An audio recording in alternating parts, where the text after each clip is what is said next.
Oh, ito pag-usapan natin 'tong rally ha. Oh, matindi 'to, matindi. Ito na. Ang dami ng galit kay Bongbong Marcos. Nagra-rally na po. Oh, pasok, pasok. Ito yung si ano eh. Ito yung si anong pangalan nito? Si Aquino to eh. Ha? Ito yung parang Abnoy. Oh, di ko sinasabing ano ka ha, Abnoy. Pero totoo naman, para kang Abnoy. O sige, tuluyan natin. Anong sabi nitong si ano? Mga nasa poder, ang pagsisinungaling ng nasa poder, ang pag-iiwas sa pananagutan ng nasa poder, galit ang aking nararamdaman. Oh, galit daw. Galit ang aking nararamdaman. Oh, kanino? Mga kasama, isang kwento po, 3 pangalan. Oh, isang kwento, 3 pangalan. Tandaan nyo, tingnan nyo mabuti ito. This is very important.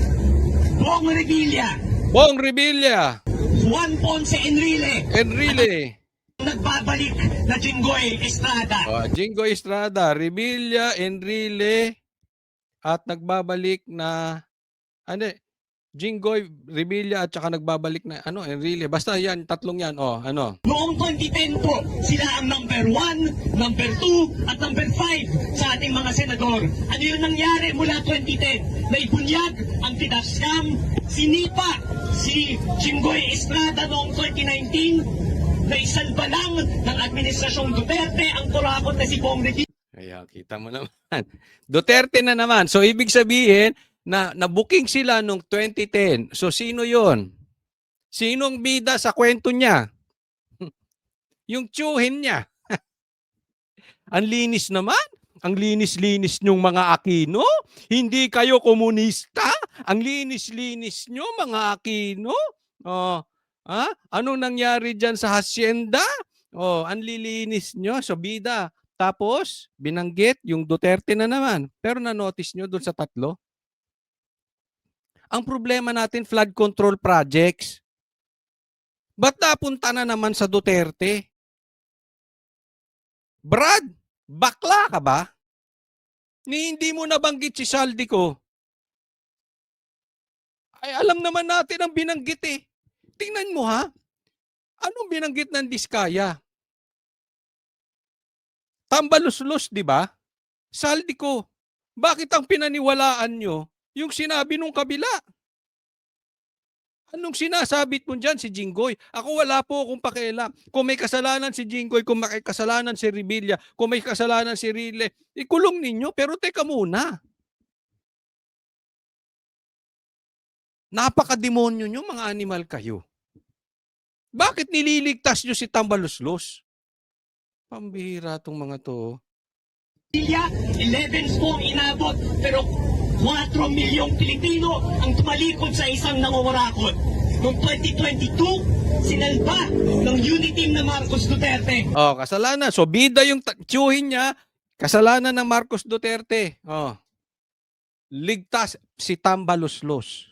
Yan ang manonotice nyo. Si Jinggoy Estrada at noong 2025, sinipa ng taong bayan ang kurakot na Bong Revilla. At syempre, ang walang sawang, ang immortal na Juan Ponce Enrile ay tuluyang hindi na nakabalik sa Senado. Ano ang ibig sabihin po nito? Ang ibig sabihin niyan, tuta kayo ni Tambalus. Ganyan. Alam mo, napaka-importante nito. Nakikita nyo na kung gaano kalawak, gaano kalakas si Tambi. Ano sinasabi nila? Ang bagong leader ng mga komunista, di umano, ay si Tambi. Kayo na po humusga kung totoo o hindi. O, sino nagsabi nun? Lagay nyo. Naniniwala kayo doon? Grabe, no? Ang problema natin yung baha ngayon. Niligaw na ito. Kaya po mag-iingat po tayo. Mamaya may ibibigay akong palatuntunan kung paano natin malalaman at saan papunta lahat ng mga to. May tangal ang taong bayan, may tangal ang Pilipino. Alam Parang Abnoy talaga. natin kung anong tama at mali. Alam natin kapag korap, sinisipa nila, ginagawa natin ang tama. Ang kailangan lang ay patunayan at maging mali. Brad, adik ka ba? Ba't ang payat mo? Ilaw na kung ano man yung ginawa ng mga nangungurakot. Kaya ang panawagan po natin, ayusin ang Independent Commission. Gawing totoong independent ito. Ito ang panawagan. Sa tingin mo malinis si Bam Aquino? Sa tingin mo malinis si Kiko? Ito tanong ko lang. Sa tingin mo malinis si Risa? Sa tingin mo malinis si Franz Castro? Kasi ang dami nyo nang dinamay eh. Ang dami nyo nang dinamay, ang problema yung baha ngayon. Pero yung mastermind, di umano. Yung may control ng pera, yung may control ng insertions, bakla ka, hindi mo mabanggit. Tawagan sa presidente, mag-appoint ng mga tao na may dangal, mag-appoint ng mga tao. Tingnan mo yung isa, sabi niya, tama na, talo na kayo. So dahil sa placard mong yan, kailangan sumuko na kami. Iha, eto sasabihin ko sa iyo. Alam mo kung sinong talo ngayon? Ha? Kung sino ka may hawak na placard. Ang talo ngayon, Pinklawan at mga komunista. Kainin mo yan kasi yan ang katotohanan. Nakikisawsaw na lang ngayon ang Pinklawan at komunista. Dahil ang totoong malakas ngayon, ang totoong gusto ng taong bayan ngayon, Duterte. Ang challenger, Marcos. Kayong Pinklawan, kayong mga komunista, kung nasaan man kayo sa lupalop ng mundong ito, nakikisawsaw na lang kayo. Totoo yan. Wala. Irrelevant na nga kayo eh. So kaya pag tuwing may mga ganitong issue, sasawsaw kayo. Pero kung titingnan po natin, ang gusto ng tao, iilan na lang kayong mga Pinklawan at komunista. Behind na kayo. Behind kayo sa Duterte, Marcos. So, paalala lang, bago ka magsalita ng tama na talo na kayo. Na may integridad. Ang panawagan naman sa Kongreso, bigyan ng totoong ngipin ang Independent Commission, bigyan ito ng subpoena powers, ng powers to contempt, to make sure na lahat ng mga impormasyon ay maipapalabas, at sa lahat ng mga politiko, gawin nyo ang spirit of the law, ilabas nyo ang mga salain nyo para makita lang lahat kung ano ang inyong tinatago, para makita ng lahat kung ano ang totoong. Sige nga, ipalabas mo kay Risa. Sige, palabas mo kay Risa. Palabas mo sa Makabayan Black. Yun ang inyong buhay. Ito po, mag-iingat tayo ha. Puntahan po natin tingnan nyo po, ganito po ang kalokohan nila. Ang issue, flood control projects. Pero sino? Sara Duterte panagutin. Diba? Nakikita nyo na kung saan po patungo itong mga nangyayari sa bansang Pilipinas. Mag-iingat po tayo. Kasi mga kababayan, ito papakita ko sa inyo isang Kasi po, ito po talaga ang problema ng bansang Pilipinas ngayon. Nakikita ninyo, umiikot na po. Nakita ninyo, kaliwat kanan ng rally. Tapos, ang problema, flood control. Mga kurakot sa proyekto, kaya tayo binabaha ngayon. Pero, ang pinagtutuunan nila ng pansin ay Duterte pa din. Mag-iingat po tayo. Mag-iingat po tayo. Alisin ko muna tong pictures na to kasi meron akong tong picture na to kasi may sasabihin ako sa inyo patungkol kay Bongbong Marcos at kay Tambaluslos.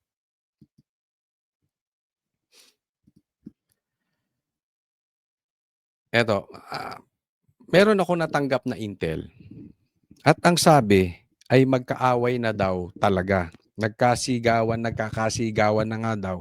Malaki po kasi yung baho na nangganap sa baha. Alam natin, trinay nilang itago yan, pero hindi nila maitago-tago kasi nga ang problema, baha. 'Di ba? Sinubukan ni Bongbong Marcos itago 'yan, sabi pa niya, "Andiyan ang flood control, na-overwhelm lang." So, he tried, tinatago niya, pero hindi na talaga makontrol. So, ngayon nag-aaway na yung dalawa. Merong away ang Bongbong Marcos at Tambaluslos. Yan na po ang kaganapan ngayon. Kaya lang, sa sobrang laki ng problema ng Pilipinas ngayon, mag-iingat po tayo sa mga rally. Kasi po, pinapasok po ng komunista at NPA. Okay? Lagi kong sinasabi, ha? Yung piglawan nakikisawsaw. Tatlo po ang ipapakita ko sa inyo. Facts. Ang may kasalanan sa flood control na ito, directly or indirectly man, dahil siya ang leader, si Bongbong Marcos. Pangalawa, directly or indirectly si Tambaluslos. At yan po ang sinabi ng mga testigo na sila Diskaya.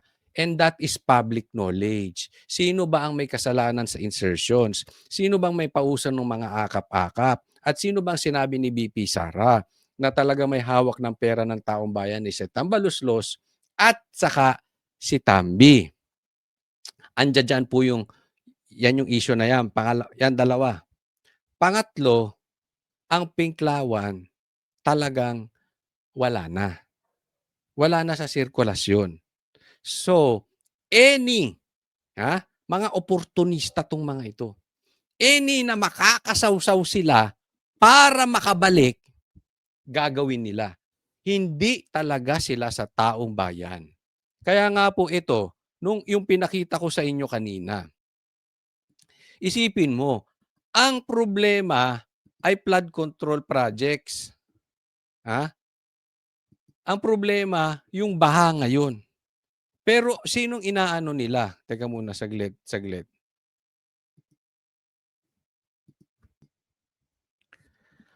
Sino pong iniipit nila? Duterte, di ba? Kasi hindi sila for accountability. Ang gusto ng Pinklawan, ang gusto ng mga komunista, makabalik sila. And we all know that, na ang komunista ay galit kay BP Sara. Kasi ang Duterte talagang lantarang pahihintuin ang mga rebelde, mga NPA at mga komunistang mga mamamatay tao. Ayaw yan ng Duterte. At higit sa lahat, si BP Sara. Kaya nga po iniipit yan eh. At ang channel ng SMN ay galit na galit sa komunista. Kaya nga inipit nila si Pastor Kibuloy. Meron na silang connivance with the communist. Naiintindihan nyo yung buong kwento. Tapos sinasawsawan na lang to nila Bongbong, sinasawsawan to ng Pinklawan, or sila mismo ay involved na within or members na. Hindi ko sinasabing that yan ay talaga nangyari, pero kita nyo naman anong kinagaganapan ngayon. So anong ibig sabihin? They are not for accountability. They are not for the taong bayan. Ang gusto lang nila, makapasok at ma-eliminate ang Duterte. Everybody knows that. Communist, NPA, pula, asul, green, DDS, alam, si BP Sara ang magiging presidente sa 2028. Unless patayin or unless pa-impeach. Kung masurvive niya yung mga kalokohan ng mga komunista, for sure, she will be the next president. So mag-iingat po tayo sa mga rally-rally. Kaya nga sinasabi ko sa inyo, tanungin po natin yung mga totoong DDS. Kasi, ang gusto, tandaan nyo po to, ang gusto ng Pinklawan, magrarally sila at magkakagulo. Okay? Hindi para panagutin yung mga dapat panugitin. Ito po ang kanilang plan. Nakalagay dito, Blueprint for Duterte Elimination. The Marcos-Romualdez machine aided by the Lawans, Kakampings, and the left is orchestrating chaos. Gumagawa ng gulo, ng gugulo. not to bring Marcos down, but to keep him in power under martial law. Mag-iingat to. Kaya nga sabi ko sa inyo, ginugulo lang eh. Meron po kasing totoong rally ang Duterte. Yang Maysug, okay yan. Yang Maysug rally, galing kay Attorney Vic, okay yan. Kila ka Eric, okay yan. Iingat po tayo dun sa sausawan ng Pinklawans at saka mga komunista NPA. Mag-iingat tayo dyan. Kasi hindi yan talaga naghahanap ng katarungan. Ha? Gusto niyan magkagulo. Or gusto niyan, kasi nga alam nila na wala na silang magawa kay BP Sara eh. For sure uupo yan. So pag sila ang nakakuha ng power, sila ang magtagumpay sa rally, ang gusto nila, sila ang bida at sila mag-uupo ng style EDSA, komunista style. Sila ang mag-uupo ng leader. Because sa patas na laban, si Bongbong, si Kakampinks at mga komunista, alam nilang hindi nila kaya si BP Sara. So, mag-iingat po tayo. Ulitin ko sa mga DDS. Yes, alam ko marami sa inyo nagmamadali dahil talagang kailangan ng matapos tong problema natin sa Pilipinas. I am with you. Pero kung pipilitin natin, hinog sa pilit, at pipilitin lang natin matapos tong problema natin sa Pilipinas dahil sa mga kakampings, sa mga komunista, mali po tayo doon. Talagang ginugulo tayo. Okay? Kasi it's better na tiisin na natin kasi mag-2028 na for sure. Yaan ang dinidread nila. Naintindihan? Kung makukuha natin sa maayos na paraan at sa mga organic na talagang rally. Nakita nyo yung kaninang pinanood natin happy birthday na hindi organic, pilit. Pag pinilit natin at hindi organic, panalo dito si Bongbong Marcos. Panalo dito si Tambi. Panalo dito ang Pinklawan. Iingat po tayo because they want martial law. At pag may martial law, Marcos ang nakaupo. Bakit gusto nilang Marcos ang nakaupo? Why? Because their true agenda is to eliminate the Dutertes, especially BP Sara, whose 2028 comeback terrifies them. Ayaw nila. Better a controllable Marcos than a Duterte resurgence. Kasi kahit kaaway ng Pinklawan ang Duterte, importante kaya nilang hawakan sa liig. Kaya nilang kontrolin. Kakainin na lang nila ang suka nila. Kakainin nila yung tinain nila kesa makaupo ang Duterte. Because we know ang Duterte hindi mo kayang bayaran. Because we know ang Duterte tunay na ayaw sa komunista. Because we know ang Duterte tunay na ayaw sa magnanakaw. Yes, they are not perfect. Si PRRD nga, babaero, etc. etc. Yes, may kanya-kanya tayong imperfection. Including me, including you all. Diba? Yan po ang nangyayari. Kaya po mag-iingat tayo. Pipiliin po. Kanina nga may nagme-message sa akin, saan bang rally pupunta ang Banateros? Saan ba dapat? Saan ba talagang rally? Sabi ko, mag-iingat po tayo. Ha? Anyway, ang Banateros magpo-post kung saan ang dapat na rally. Okay? Pero kung hindi man kami makapag-post parati, kasi ang gulo na, ang dami ng rally. Tingnan nyo yung mga totoo. Let's be very careful here. Kaya paalala. Sabi ko sa inyo may mga Trojan horse, di ba? Papasukan tayo niyan. Hindi dahil gusto nilang Duterte, hindi dahil gusto nilang managod ng gobyerno, kung hindi dahil para guluhin ang Duterte. Mga DDS, please, tigilan muna natin yung pagkakanya-kanya natin. Meron talagang totoong DDS na medyo nagkakaroon ng issue sa bawat isa. But at the end of the day, totoo namang DDS. Mag-iingat po tayo ng pinag-aaway-away ang DDS kasi meron talaga na iba dyan, like the Pinklawans, na talaga namang ayaw sa Duterte. Yung iba nga, listen to this, read between the lines. Yung iba nga, di umano, nasa payroll pa ni Tambi. So yan ang style. Kunwari Duterte pero hindi. Bigyan ko kayo ng magandang halimbawa. Hindi naman kasi, paano mo pahihinain ng Duterte na talagang sobrang lakas? We all know that. Marami tayo. Maraming nagmamahal sa Duterte. Marami nang ayaw ng korupsyon. Marami. Pero paano mo papasukin yan? Merong head-on na talagang binabanatan ng Duterte. Okay lang yon. I really don't mind.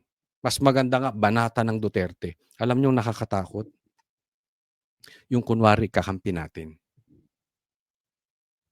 Doon tayo mag-iingat.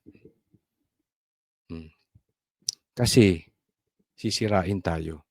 So maraming klase yan. Coach Oli kanina, sabi mo talagang magkaaway si Bongbong Marcos at saka si Tambi. Bakit ngayon parang lumalabas magkakakampi sila? Exactly. Magkakaaway yan. Ang pink, galit kay Marcos. Ang dilaw, galit kay Marcos. Magkaaway din si Marcos at si Tambi. Pero hindi pa sila lantarang naglalaglagan. Alam nyo kung bakit? Meron kasing Duterte. Ulitin ko yung sinabi dito. Because their true agenda is to eliminate the Dutertes, especially BP Sara. Better a controllable Marcos than a Duterte resurgence. Yan. Magkakaaway na yung tatlong yan. O siguro, magkaaway ang Marcos at Tambi. Magkaaway ang Pinklawan, Dilawan at Marcos. Yan Tambi tsaka Pink magkakampiyan. Even the communists magkakakampiyan. Di umano. Yan po ang sabi. Pero magkakaaway din yung mga yan. Kaya lang, ulitin ko, mas okay nang hiburin nila ang puwet ng bawat isa kaysa makabalik si BP Sara. Naiintindihan po natin yung bigat ng kwento ngayon. Kaya nga po, mag-iingat po tayo. Okay? Yes po, kung gusto nyo mag-rally, okay lang po. Kaya lang, may mga nagsisigawan na kasalanan ni BP Sara. Papahira yan. Pati baha kasalanan ni BP Sara. Diba? Ang ginagawa nila, binababoy nila yung sitwasyon. Ngayon, ang pagkaganyan na nangyayari, ang taong bayan nagsasawa. Pag nagsawa ang taong bayan, lusot na naman si Bongbong Marcos. Lusot na naman si Tambi. Ang panalo dyan, Pink. Ganyan po nila ginugulo. Okay? So, ingat-ingat lang po. Dapat maintindihan po natin yung big picture. Hindi ko po sinasabi I am against the rally. Pipiliin lang po natin. At pagdating doon, wag po, kasi gusto nilang magkagulo-gulo. Na magkaroon sila ng reason for martial law. Okay? As of today, malakas po si BP Sara. Wag po nating pilitin dahil nasa atin ang alas. Ito po, pakita ko next. Paalala ko sa ating mga kababayan, ito talaga ang ating problema. Okay? Ito pinost ni Bobby Tiglao sa Facebook niya. At ito tanong natin. Okay? Saglit. Subukan kong lakihan. Ito, dito tayo mag-focus kasi po mga kababayan ko, ito ang ating talagang problema. Okay? Ito po ang tanong natin kay Tambi. Speaker Martin Romualdez. Totoo ba ito? Kaya sabi ni Bobby Tiglao, got this, Mr. Speaker, please confirm or deny. Hindi ka namin pinagbibintangan. Pero ito po yung nakikita natin. Alam naman natin, naglalabasa ngayon sa Facebook yung Okada, patungkol sa Okada about kay Tambi Luslos. Ito meron pang isa. Matindi yata. Basahin natin. Speaker Martin Romualdez is building a 1 billion house in McKinley. Diyan sa malapit diyan sa BGC. Bahay, 1 billion. Ang lupit I know the PM designer, and suppliers in Speaker's house. McKinley across church, 5 houses in 1 hectare. Isipin mo, 1 hektarya, 5 bahay. 1 billion for 1 house at least. So, 5 bahay. Tigwa 1 billion po ang proyekto ni Tambaloslos. Sumagot ka, Tambi. Huwag kang duwag. Ikaw ang speaker. Huwag mong pasagutin kung sino-sino yung mga kinukuha mong speaker na si Abante o si Barbers. Huwag po tayong papaligaw sa Pinklawan kasi iniwas nila to si Tambi. Punta tayo. McKinley across church, 5 houses in 1 hectare, 1 billion for 1 house at least. Structural, 200 million. Fit out work, 100 million. Tiles, 100 million. Pambihira. Tiles pa lang. Habang ang Pilipino nalulunod, namamatay sa baha. Tiles pa lang. 100 million na. At ang sabi ng source, kilala niya pa ang supplier, designer ng bahay. Bintana, windows, 150 million. Bintana lang. Pintuan, 20 million. Ilaw, 15 million. Wallpaper or tile clad, 30 million. Modular cabinet, 60 million. Fixtures, 50 million. Furnitures, 80 million. Kitchen, 82 million. Brand is, hindi ko nga mabasa ito. From France, La Corne. Ang bihira. Ang alam ko lang na brand, Shopee. Brand is La Corne. Tama ba ang ating pronunciation? From France. Lupit, no? Isipin mo, maraming Pilipino sa atin, hindi man lang makakita ng 1 million. Sa kanya, tiles pa lang. Million-million na. Bintana, magkano na? 150 million. Tapos itong mga nagrarally. Nakapokus kayo sa confidential funds ni BP Sara na 150 million. Ang lupit nyo rin. Nakikita nyo na how powerful Tambi? Even the Senate. Prinotektahan. Hindi lahat.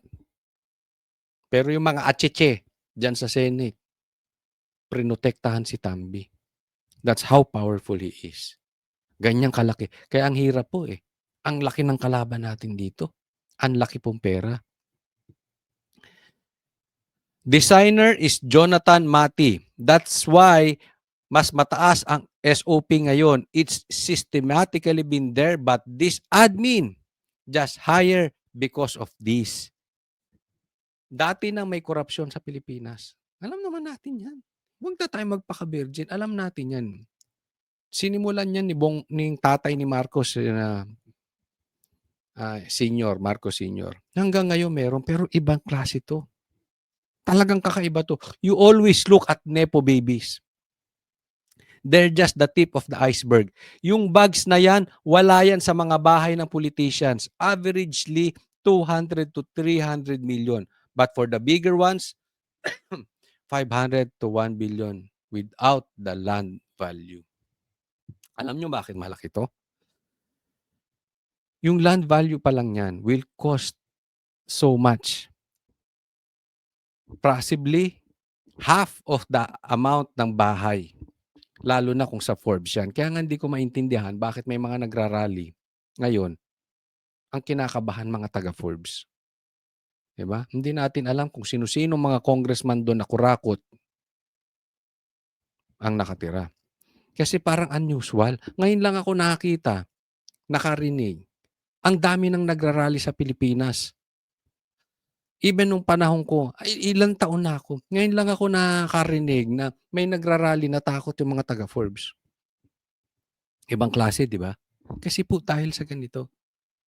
Grabe ang mga bahay. So wala pa yung lupa rito. Ang presyo 200, 300 million. Baka ito lang yung mga tuta, ha? Mga tuta lang ni Tambi. Pero with the likes of Tambi, possibly ganyan, 500 to 1 billion. Wala yung lupa. Ah. Eto, 300 to 400 million Batangas, Mark Leviste by. Oh, yan. So, ang tanong natin, ha? Tatanong natin, Tambi, totoo ba to? Andito po ang problema ng bansang Pilipinas. Tapos, hindi ka man lang humarap.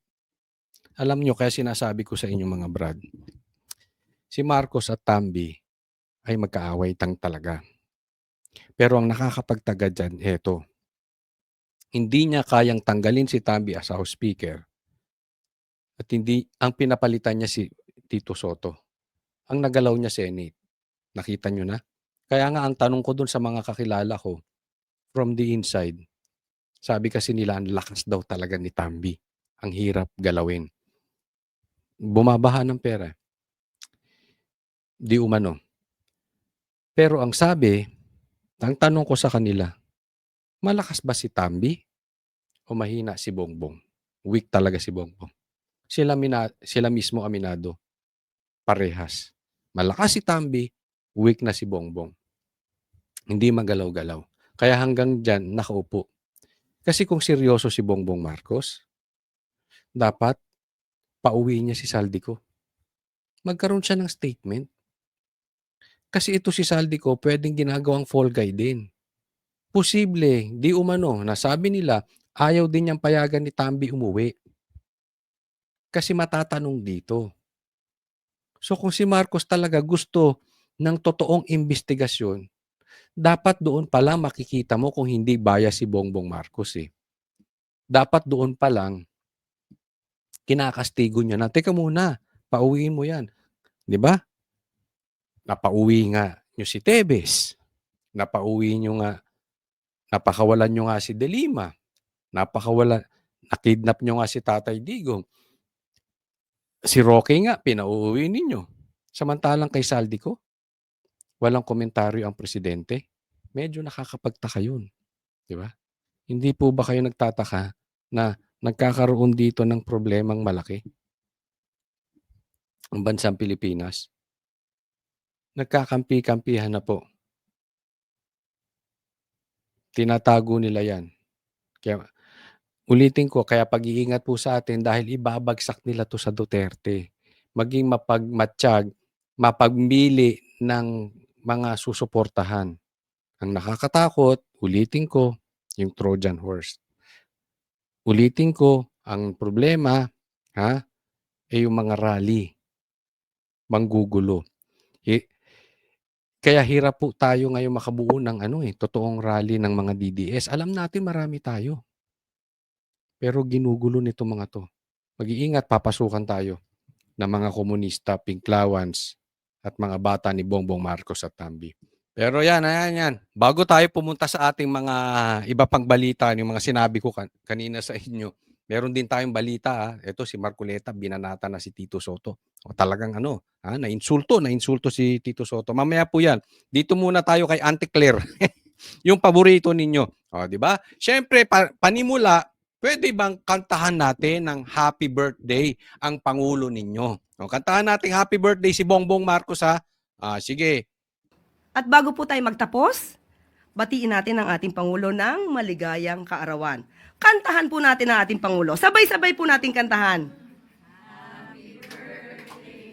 Yung masaya. Yung masaya, Pambi. Para kayong walang gana. Etong media, kantahan po natin ang Pangulo, yung masaya. Happy birthday to you. Happy birthday, happy birthday. Happy birthday to you. Ang saya-saya. Ayan ang sinasabi ko eh. Baka nakakalimot kayo, ha? Paalala ko lang po. Ang binoto po ng media, ang binoto po ng mga pulis at sundalo, Duterte. Kasi siyempre yung mga empleyado, sikreto lang yan pero talagang ayaw niyang kay Bongbong Marcos. Okay. Meron ba namang happy birthday o happy birthday o sad birthday itong kinakanta nyo? Tingnan nyo, observe nyo sila ha. Ulitin natin. Ay magtapos, batiin natin ang ating Pangulo ng maligayang kaarawan. Kantahan po natin ang ating Pangulo. Sabay-sabay po natin kantahan. Yung masaya. Happy birthday to you. Happy birthday. Tingnan mo yung iba, walang happy pakialam. birthday. Wala silang pakialam. Happy birthday to you. Ay nako, kawawa talaga to si Bongbong Marcos. Alam mo, ito yung sinasabi natin. Pagka hindi organic, bayaran mo. Bayaran mo ang isang tao para ikaw ay sambahin. Bayaran mo ang isang tao para ikaw suportahan. Wala sa puso. Samantalang pag organic yan, kahit hindi mo bayaran yan, gagastos pa yan. Di ba? Gagastos pa para masuportahan ng isang tao. Tama or tamang-tama? Di ba? Ayan po si Bongbong Marcos, nakakaawa talaga. Pathetic. Wala kasi Wala. Alam mo, Claire, dapat nare-realize mo, ineffective ka dyan. Hindi ko alam kung pagkatapos ni Bongbong Marcos, paano pa babangon to si Claire. Hindi na nga natin alam kung kaya pa ba niyang lamunin at bumuelta siya at magpaka-ipokrito. Kasi wala na talagang magtitiwala Di ba? Ayan very obvious. Ay nako. Next po tayo, pero happy birthday sa iyo Bongbong Marcos at saka yung bati ko sa iyo, bating masaya. Kawawa ka naman kasi.